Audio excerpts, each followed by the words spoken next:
dive in, I'd like to have a quick introduction with Steve and John here. So, Steve, why don't you introduce yourself? Tell us a little bit about yourself. Sure.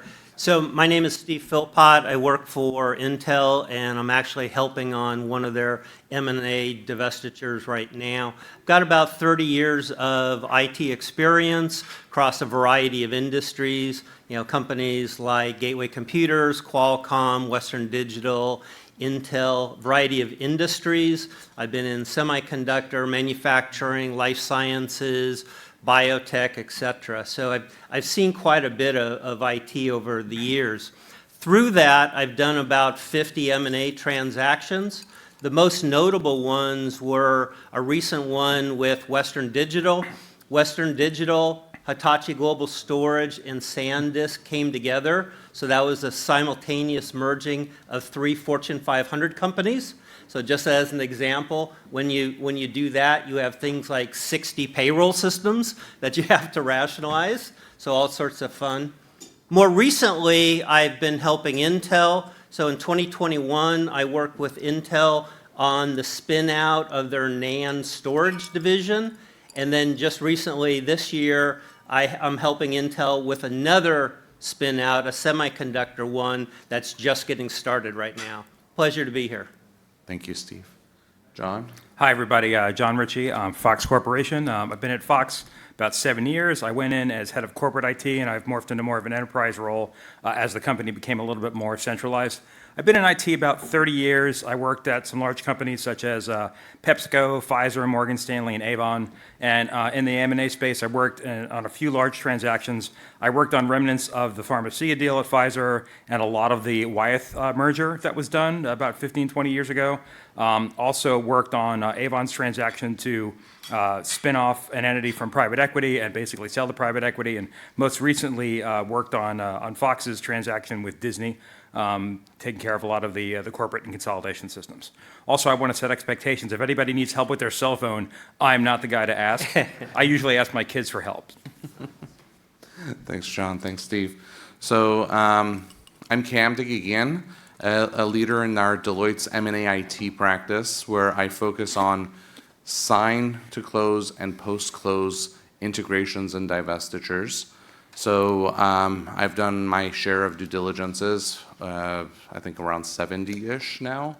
Been a part of major integrations and divestitures, Disney and Fox, Intel's NAND business, and now the PSG business, focusing on IT systems and not just IT. IT is used by people. It enables processes. It enables cash flow. Doing the order-to-cash processes, doing the procure-to-pay processes, et cetera, enabling employees to do the work they do to realize value for a corporation. So with that said, I think we'll dive into our first topic, which is your typical integration scenario. Now, integrations can happen for multiple reasons around bringing products together, looking for cross-sell, upsell opportunities, looking for synergies across competitors. So why don't we talk about a few examples of that through our experiences and some of the gotchas, some of the opportunities for further improvement, and talk through that. So Steve, I think you mentioned one around what you did with Western Digital and 3 simultaneous. Yeah, so I was just talking about the Western Digital. So scenario is Western Digital, Hitachi Global Storage, and SanDisk, all 3 Fortune 500 companies, $6 billion plus in revenue, 25,000 employees each, global footprint, and bringing all 3 together at the same time. So I talked about the payroll side. You've got 60 plus payroll systems. You've got 50 data centers, 60 username password authentication applications. So there's a great opportunity for application rationalization. But in this particular scenario, we did something just a little bit unique. And in a lot of situations where you have 2 companies coming together, in many cases, one company will pick the systems of the other, and you'll like move to that company's systems. Everybody will consolidate. That's how you'll get the value creation. We took a little bit of a different approach, and the approach was that if we're going to have to change 2/3 of the company, right? So if we're 3 like-sized companies, 2/3 of the new company is going to have to change no matter what we do. So what we decided was, hey, let's use this as a transformation opportunity. Let's use this as an opportunity to innovate. And we took all 3 companies to brand new platforms. We said, hey, where are things going to be in 3 to 5 years? And let's use that.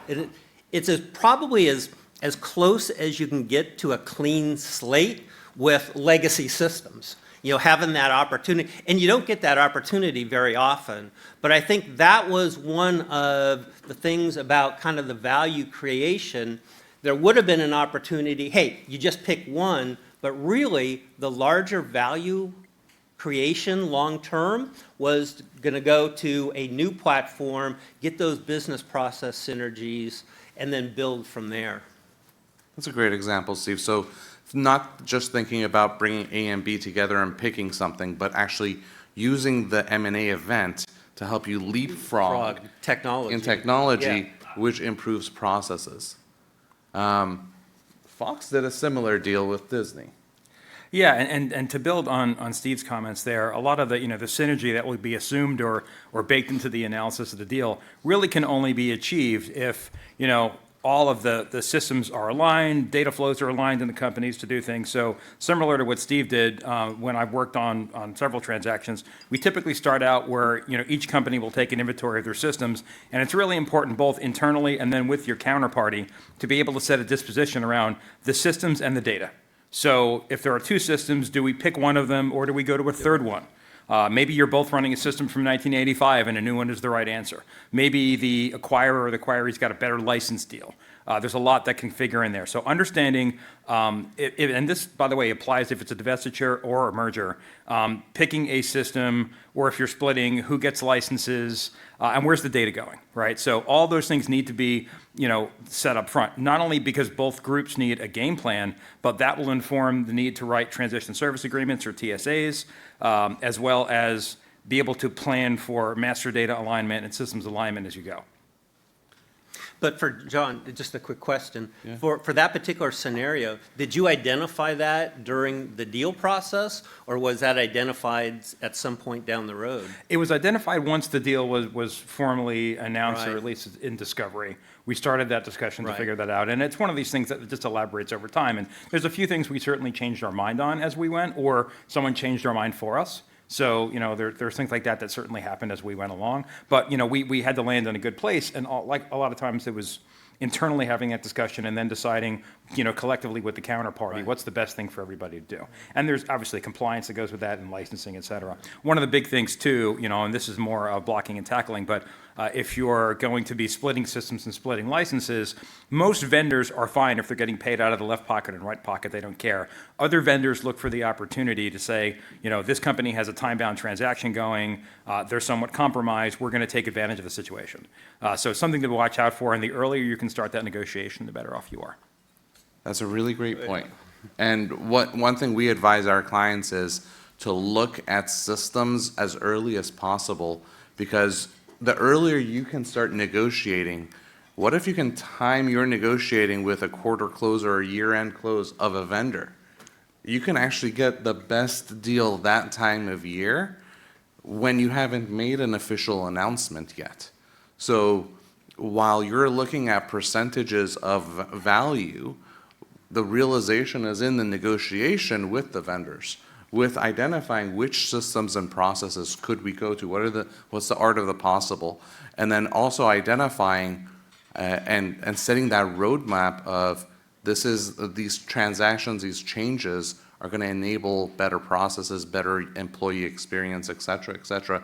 And we'll talk a little bit about change management and the human aspect of IT, because when we do transactions, when we're bringing two companies together and we're going with a third solution, Now you're going to have two sides that say, why are you changing things on me? Right. So it's about communication and showing that value throughout so that our business partners can be advocates for change along with IT.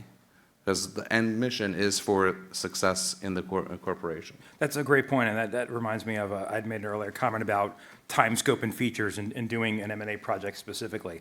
And just thinking of a couple examples where that happened, when I worked on the Pfizer-Wyeth deal, we had about 9 months to 12 months in advance, we knew a definite date in the future that we were moving. We could plan against that. As a result of that, we were able to align, I was working primarily on FP&A systems at the time, we were able to align and get our products in aligned therapeutic categories for planning purposes in about 18 hours after that deal was closed, because we were able to do a lot. And by the way, a lot of transactions are going to get hung up on. I'm sure you're all familiar with the concept of a clean room, where the organizations have to keep their data separate. The place where a consulting firm can add value there is they can look at data that you can't as the counterparty, but it doesn't mean you can't start looking at master data, meaning data about the data like product codes and cost centers and things of that nature, so that you can get all these things aligned up front without looking at any real data, so that the systems alignment actually happens a lot faster once the deal's announced. Another example, though, is if you have a little bit more flexibility in the time. We didn't know the date on our Fox transaction until a little bit later in the process, but that meant we had to plan for multiple scenarios. We didn't know if we were going to have a financial close. We had 2 different financial close and year-end dates to deal with. In addition to that, we didn't know if we were going to close mid-month, mid-quarter, what that was going to look like, which are very different financial scenarios to plan for in terms of how the data gets consolidated. If I remember right, it was the 17th of a month. It was the 17th of March, yes. But that's a good double click on kind of challenges and risks. The comment John made about the data side, and that is probably one of the biggest challenges and risks with any type of M&A transaction from the IT side, is the data side. I mean, we were just talking to a gentleman a minute ago about HR systems, just the whole migration of people data, the compliance that comes with it. And the earlier you can get a start on understanding the data side, the better. And for many of these transactions, the documentation on one side or the other may not be that strong. So you may be starting from scratch on some of the data mapping for some of these acquisitions or even some of the divestitures that we've seen. So you just mentioned data. Yeah. Okay. A lot of the deals that we deal with are multinational global deals where data regulations are different by geography. So you have the US, you have California, which is its own scenario right now. You have the EU, you have China, you have countries coming up with their own data privacy and data security laws and regulations. And IT has to think through all of the various possibilities, all of the risks associated. Where do systems need to be stood up? Where do systems need to be duplicated so that data can be regionally bound? And whenever you have a multinational deal, you have to add in the complexity factor of data regulation and data security and data governance, because that's going to be a risk factor for you. And regulator approvals and then timing thereof, right? Yes. Approvals is an entirely different beast. And that's a partnership, IT and legal. Yes. So. Happy to take any questions as well, but I'm curious, what other gotchas have you heard of, have you experienced, Steve, around integration for day one? So I think there's a couple. I mean, we've already talked about the data being one of the biggest ones. I think the other one for day one is around the prioritization and resourcing. And in some situations, groups will get over anxious to do a lot on day one. And really what needs to happen is, what are the must-haves for day one? There's a lot of stuff you could do, But what are the must-haves to do one? Because you're going to get into a resourcing prioritization issue unless you identify that and get people focused. So for example, the one we're working on right now, for day one, HR, benefits, and payroll is a day one must-do. Some of the talent management isn't necessarily a day one must-do. But these are the type of, and I put it into that big umbrella of setting expectations, because as part of the process, if you don't set good expectations on what needs to be done and what can wait, you have resources out there doing a lot of busy work that won't add value on day one. So that was probably one of the bigger learnings over several of these. Yeah. It's focus, focus. And that focus doesn't just lend itself to IT. That focus goes to legal. We need to have legal entities in these countries, in these geographies. Contracts, business unit resources, it goes through. Contracts was another bottleneck that we've had in previous ones, where, especially on a divestiture, where all of a sudden you're going to be generating hundreds of new contracts. Well, we've seen where the procurement legal became the bottleneck for actually doing systems because we couldn't get through fast enough. We couldn't get the new instances because we couldn't get a pen to paper. But that's where the prioritization comes in and focusing, hey, these are our top 10. These are the kind of the capabilities matrix. These are the capabilities that we need on day one. And by focusing like that, you actually end up having a more successful day one activity. That's a great point. So, in IT, we often talk about, the minimum viable product, right? So Right. if you're dealing with an aggressive date or a date that's, subject to move, you have to really know what that minimum viable product is. And as Steve said, what do you start with? Well, if you're not paying people, they're not going to show up and do the work. So you have to get people paid. You have to be able to close your books. Above and beyond that, you're worrying about the things that differentiate what your new combined business is going to be. Right. After that, it's kind of picking and choosing, right? But if you can nail those things down, that's basically going to be your minimum viable product. Now, I'll say a term that's a buzz term in IT right now, which is generative AI. And we're starting to think through how generative AI can help enable value in M&A, from deal screenings to integration plans to comms to employee experience chatbots. So those are the things that now IT is starting to get ahead of the game a little bit, where we're starting to look at value enablers that you haven't seen in the marketplace yet. How we can actually expedite closure, how we can actually expedite integrations, how we can improve the employee experience by giving them a human-like chatbot to integrate with, to interact with, to ask questions of, instead of having to wait on hold and having call queues. So I know, Steve, you're working on Well, we've done some interesting I stuff just with that. I just had to laugh a little bit, because whenever people talk about chatbot, they think this worst case scenario of the website they went to and they entered the chatbot and they just got into this chatbot kind of circular hell, Yep. type of thing. That's not the new generation of chatbots. So I've actually used, it's a company called MoveWorks, but I've used their chatbot through the last couple of deals. And, from an employee experience, from an engagement standpoint, it's actually helped quite a bit. So one, it's allowed the employees to get information faster.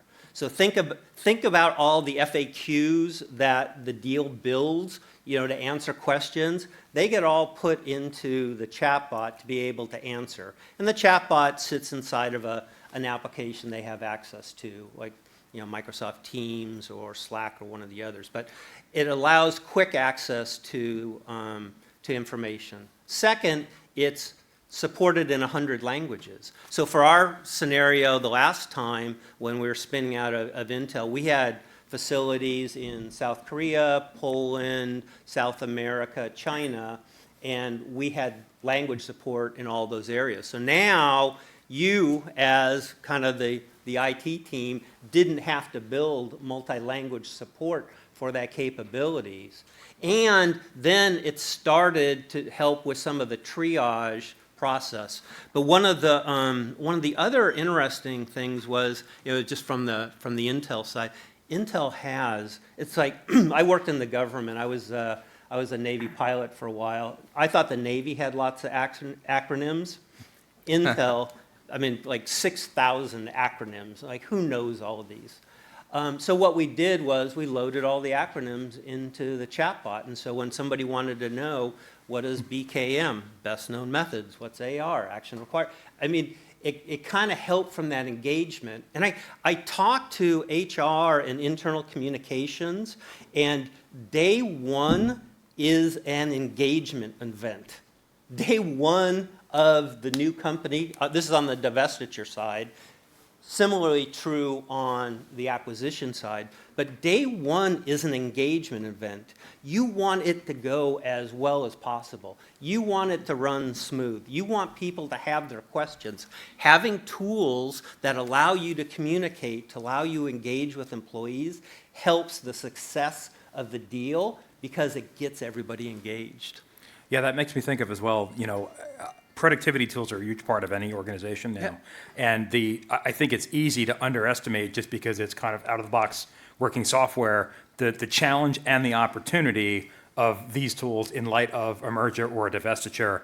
I could tell you, one example of this is, things like Box or Dropbox. If you've got companies using this and need to divide that data up, people have to elect what they're going to move. It can be a big challenge, and there's a lot of front-loaded work to do that. But getting everybody on the same platform helps them start feeling like one company, one business.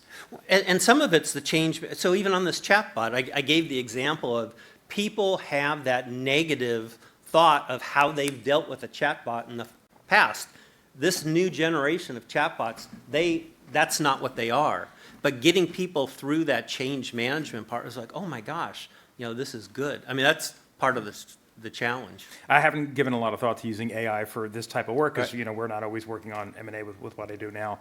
But I could certainly see the opportunity to maybe, any given system has a catalog of data that it has. If you were to get the data catalog from every system that each counterparty had in the deal, and then fed it into an intelligent engine that was trained to do that, it could recommend where systems could be combined, should be combined. I would also make the argument that even if I wasn't doing an M&A deal, something internally in a large company that would benefit from that as well. Yeah. Well, let's kind of just go back to the value creation on our chatbot example. I mean, just because that's what we're talking about. So the newer generation generative AI type chatbots in this case, the last deal we did, after about a year of that chatbot running, we reduced the help desk by about 50%.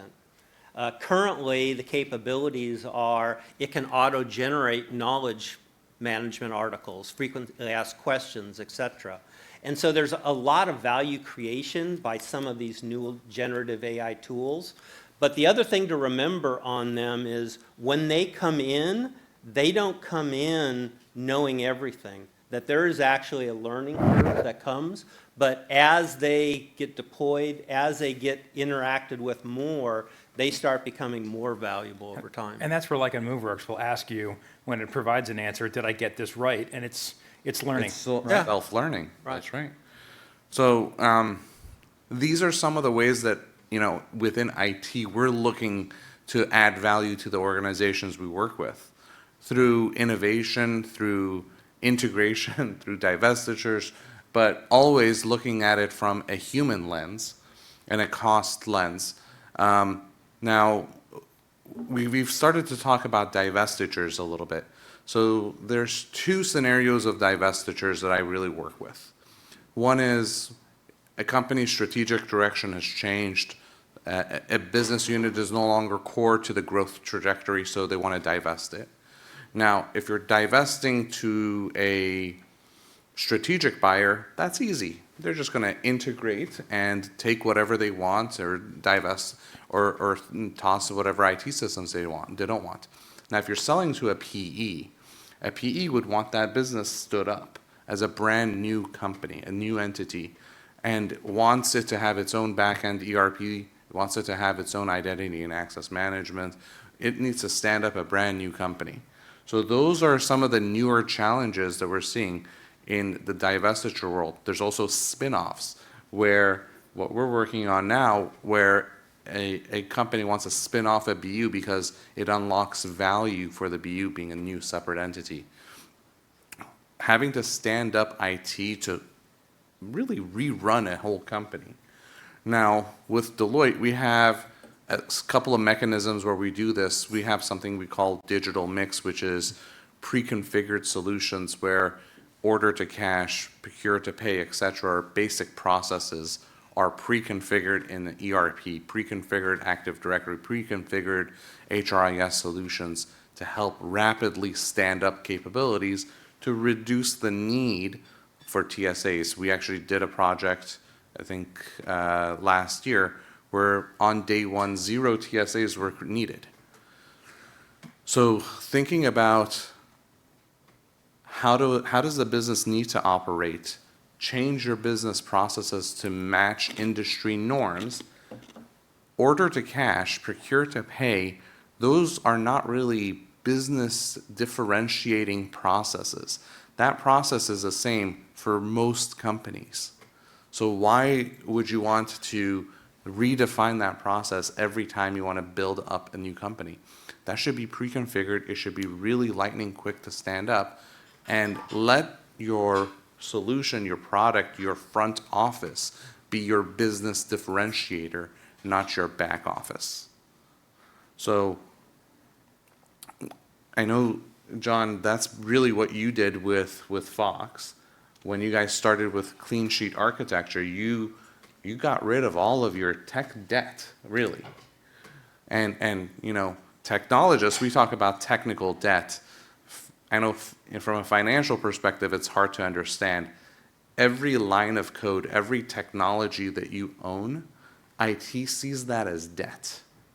Because every minute there is a vulnerability found on a piece of software. There's a patch to be had. There is improvements to be made. There are opportunities to reduce operational costs. All of those things are seen as technical debt, where IT wants to get rid of debt. We're really numbers people in some ways.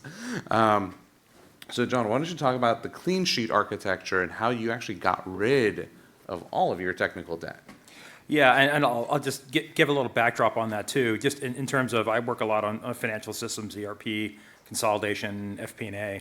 One of the challenges with those types of systems is they're always in use. You're always closing your books every month.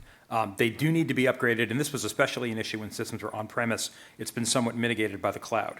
But for the on-premise systems, or where you own the version that you're currently running, they're very hard to change because they're subject to Sarbanes-Oxley compliance. You need a lot of business testing. And generally speaking, when you're making the upgrade, there's not a lot of interest and value from the business. They're just testing it because they need to. So it's very difficult to get upgrades, which means more technical debt. Things are running on an older version longer than you would like. So often it's difficult to create the organizational momentum to get everybody to align, upgrade, combine processes, or just even get on the latest version. So in our case, when we had a number of shared systems that went over to Disney, we took the opportunity to say that gave us the organizational momentum to say, let's have a clean slate, let's build a brand new ERP, and I give our leadership credit for really driving a sense of urgency around that to be able to make that happen and get everybody on the same page with aligning our master data and setting up common processes across divisions that had a system that was going to go away after the TSA was done. Well, and that's kind of part of what we've done with the M&A deals as far as having IT guiding principles. So IT guiding principles around, kind of software as a service, cloud first.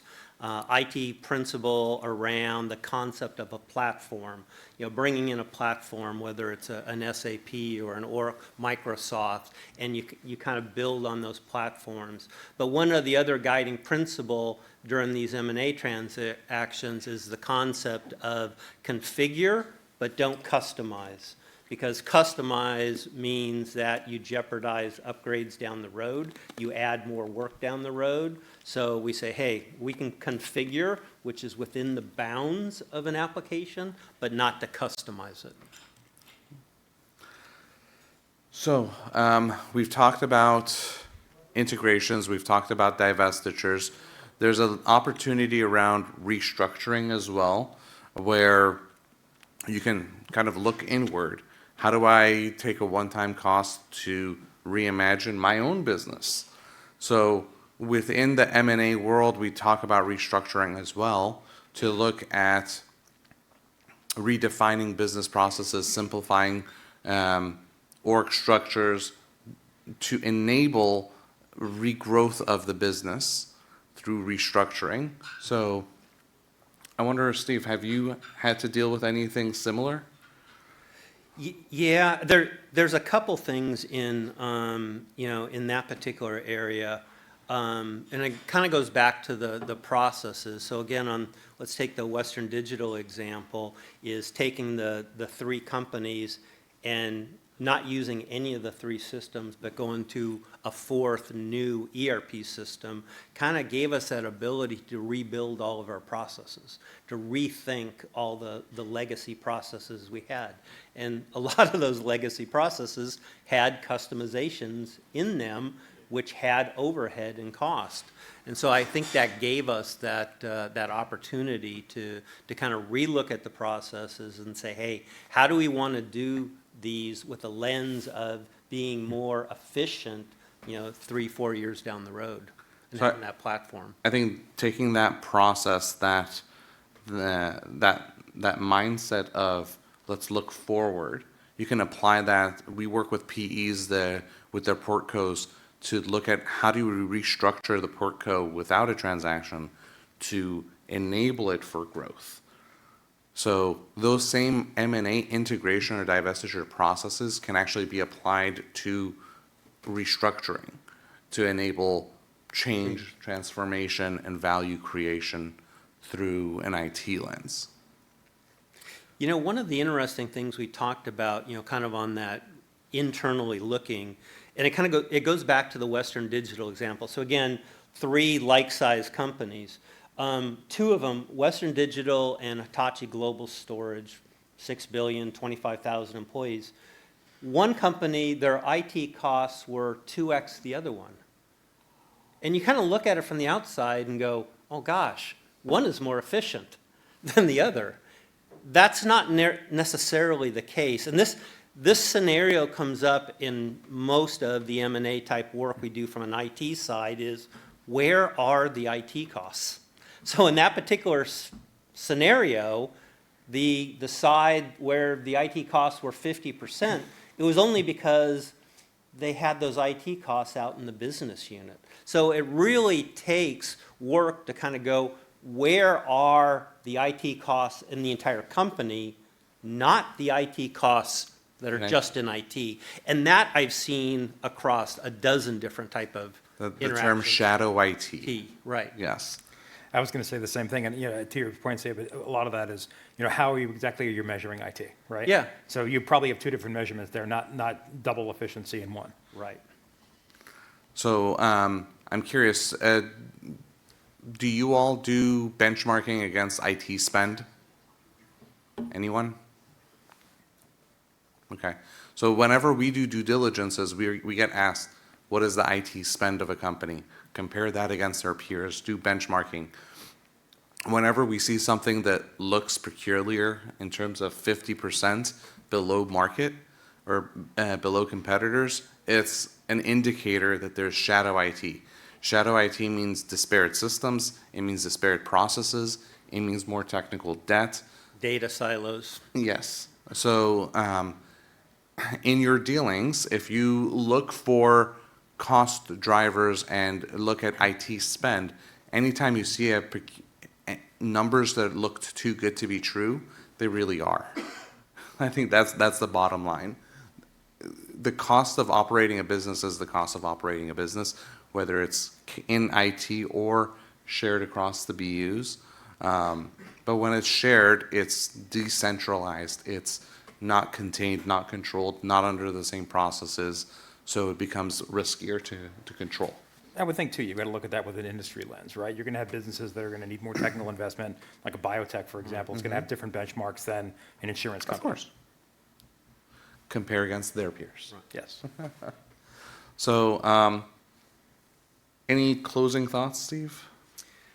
I think we've touched on most of them. The risks. Some of the challenges. that we've seen, kind of going through some of these M&A. Again, from an IT standpoint, we're here to enable value from the deal. And nowadays, there are lots of opportunities in the technology space to help accelerate some of that value creation.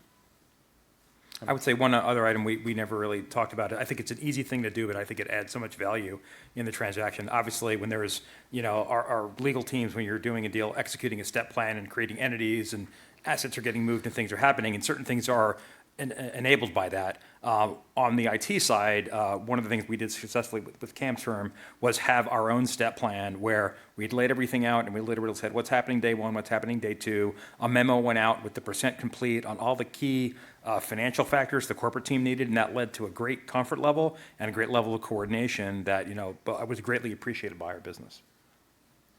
I'll close with one other item, which is around risk. We've talked about data risk. We keep hearing and talking about new regulatory conditions and concerns. We did it with Disney Fox, where even after the deal, the data could be considered confidential or competitive. So how IT can help protect data, set up controls and guiding principles to enable both companies to still have access to their data in a fashion that is approved by regulatory bodies. So that's one final IT value driver, is de-risking. Yeah, and I would say with that too, a lot of times I've been involved in authoring TSAs for very targeted uses, but oftentimes there is an umbrella TSA that just generally applies to how the companies will work together if they need to provide that data to a regulator or for legal action.